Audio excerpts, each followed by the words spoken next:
you ever stopped to consider, what is your impact? What physically changes because of the things that you do?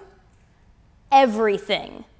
Every choice you make has an impact on the world.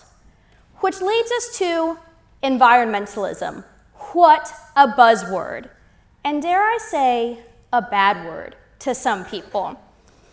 We have this duplicitous view with eco-trendy products sweeping favor next to the ridicule of so-called environmental extremists hell-bent on not destroying the earth. Weirdos. So, to avoid being one of those environmentalists, but still make it obvious that you totally care about the polar bears and the sea turtles, we have ended up living in a world of token environmentalism.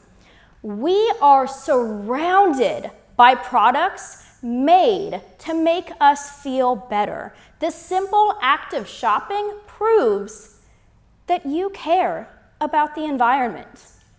No time to volunteer for a local nonprofit? No worries. Just buy one of these mass-produced plastic bracelets and somewhere, somebody else will pick up some trash. Nailed it. Not sure what to buy that environmental extremist in your life?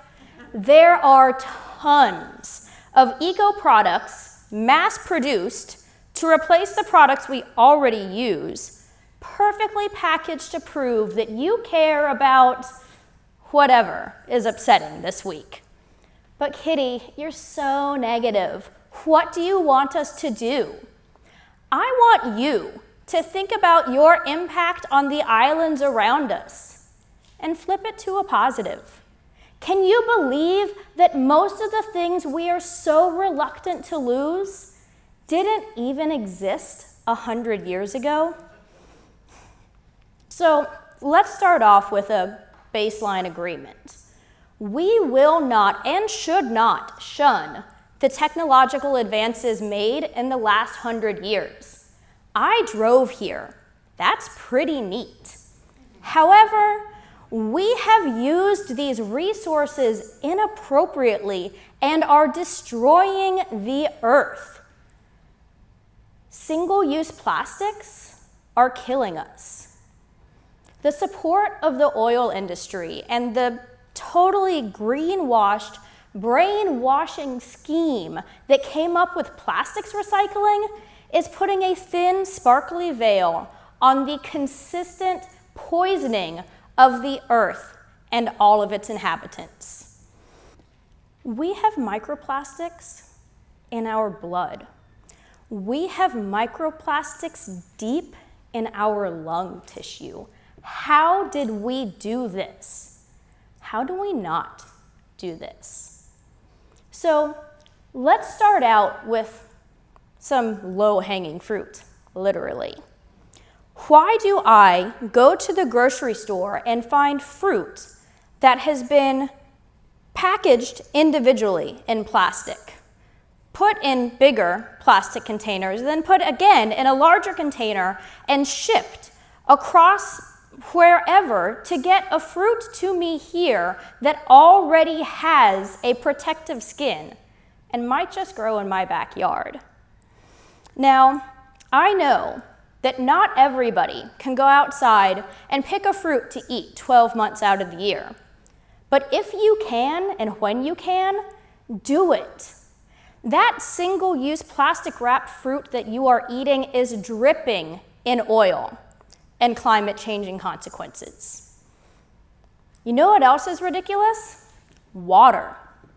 Why have we decided that it is okay to pay for plastic bottles of water?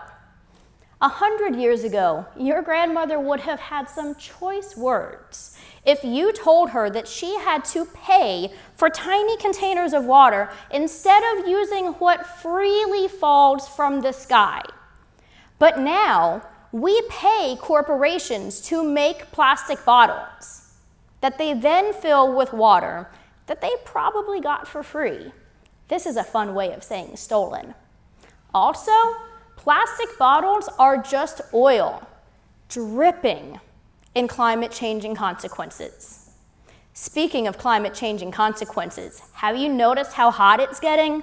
Here in the Caribbean, we have always dealt with the heat with extremely thick walls, perfectly placed windows, and occasionally flinging ourselves off the nearest dock. But as more people move around the world and architectural styles and fashions change, we have ended up with air conditioning everywhere, all the time, which is causing more climate change, which is making it hotter, which is making us need more air conditioning, which is causing more climate change. But you know what really upsets me? Why are we constantly packaging our food in a material that we know causes health issues? I remember being told, never put styrofoam in the microwave because the heat will release the toxins and it'll be really bad for me. Prolonged exposure can result in more severe effects, including depression, headaches, fatigue, weakness, hearing loss, and disrupted kidney function. Why are we eating on this? Why is this the go-to for hot food and drinks? The material that I can't heat up because of the toxins? And why do people get so mad at me when I suggest that we don't? I'm so sorry for caring about your child, not to mention every single thing on earth that we eat, drink, and breathe. So, in the last 100 years, we have gone from picking fruit and eating our way through the day to ingesting a credit card's worth of microplastic per week. We have gone from drinking fresh water out of a glass to paying for water that was stolen from protected lands and shipped across the country. We have gone from living with the land to living to spite the ocean. So, you want me to end on a positive note? Try harder. Think about the impact of every choice you make. We can make better choices.